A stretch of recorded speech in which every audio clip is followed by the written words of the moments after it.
Raju batting ನಲ್ಲಿ ಬಂಟಿ ball ಹಾಕಿದ, Raj bat ಬೀಸಿದ, ಬಾಲ್ ಗಾಳಿಯಲ್ಲಿ ತರಕ ಹಾರ್ತಿದೆ. ಚಿಂಟು ಇದನ್ನ ಕ್ಯಾಚ್ ಹಿಡಿತಾನ. ಇದೇನು?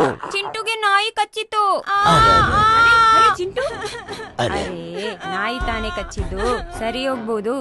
ಆಂಟಿ ನಿಮ್ ಗೊತ್ತಿಲ್ಲ, ನಾಯಿ ಕಚ್ಚಿದ್ರೆ ರ್ಯಾಬಿಸ್ ಅನ್ನುವ ರೋಗ ಬರ್ಬೋದು. ಅದು 100ಕ್ಕೆ 100ರಷ್ಟು ಪ್ರಾಣಘಾತಕ. ಅರೆ ಹಳದಿ ಮೆಣಸು ತಗೋ, ಈ ಎಣ್ಣೆ ಹಚ್ಚು. ಬೇಡ ಅಂಕಲ್. ತಗೊಳಪ್ಪ, ಇದ್ರ ಮೇಲೆ ಬಟ್ಟೆ ಕಟ್ಟು. ಬೇಡ, ಇದರಿಂದ ಹಾನಿ ಆಗ್ಬೋದಷ್ಟೇ. ಹಾಗಾದ್ರೆ ಸರ್ ಏನ್ ಮಾಡ್ಲಿ? ಬಾರಪ್ಪ ಇಲ್ಲಿ ಬಾ, ನಾ ಹೇಳ್ತೀನಿ ಏನ್ ಮಾಡಬೇಕು ಅಂತ. ಯಾವಾಗಲೇ ನಾಯಿ, ಬೆಕ್ಕು, ಮಂಗ ಅಥವಾ ಯಾವುದೇ ಜಾನುವಾರು ಕಚ್ಚಿದ್ರೆ ಅಥವಾ ಗೀರಿದ್ರೆ ಎಲ್ಲಕ್ಕೂ ಮೊದಲು ಆ ಗಾಯವನ್ನು ನಾವು ಹರಿಯುವ ಸ್ವಚ್ಛ ನೀರಿನಿಂದ ಸಾಬೂನು ಹಚ್ಚಿ 15 ನಿಮಿಷ ತನಕ ತೊಳೆಯಬೇಕು. ಈಗ ನೀವು ನನ್ನ ತಕ್ಷಣವೇ ಸಮೀಪದ ಆರೋಗ್ಯ ಕೇಂದ್ರಕ್ಕೆ ಕರ್ಕೊಂಡೋಗಿ ಮತ್ತೆ ಚಿಕಿತ್ಸಾ ಪರಾಮರ್ಶೆ ನಂತರ ರೇಬಿಸ್ನ ಸಂಪೂರ್ಣ ರೋಗ ನಿರೋಧಕ ಚುಚ್ಚುಮದ್ದು ನೀಡಿ. ನೆನಪಿಡಿ, ಸಂಪೂರ್ಣ ರೋಗ ನಿರೋಧಕ ಚುಚ್ಚುಮದ್ದು ಮೂಲಕ ರೇಬಿಸ್ನಿಂದ ಪಾರಾಗಬಹುದು. ರಾಷ್ಟ್ರೀಯ ರೋಗ ನಿಯಂತ್ರಣ ಕೇಂದ್ರ, ಆರೋಗ್ಯ ಮತ್ತು ಕುಟುಂಬ ಕಲ್ಯಾಣ ಖಾತೆ, ಭಾರತ ಸರ್ಕಾರದ ವತಿಯಿಂದ ಜನಹಿತಕ್ಕಾಗಿ ಜಾರಿ.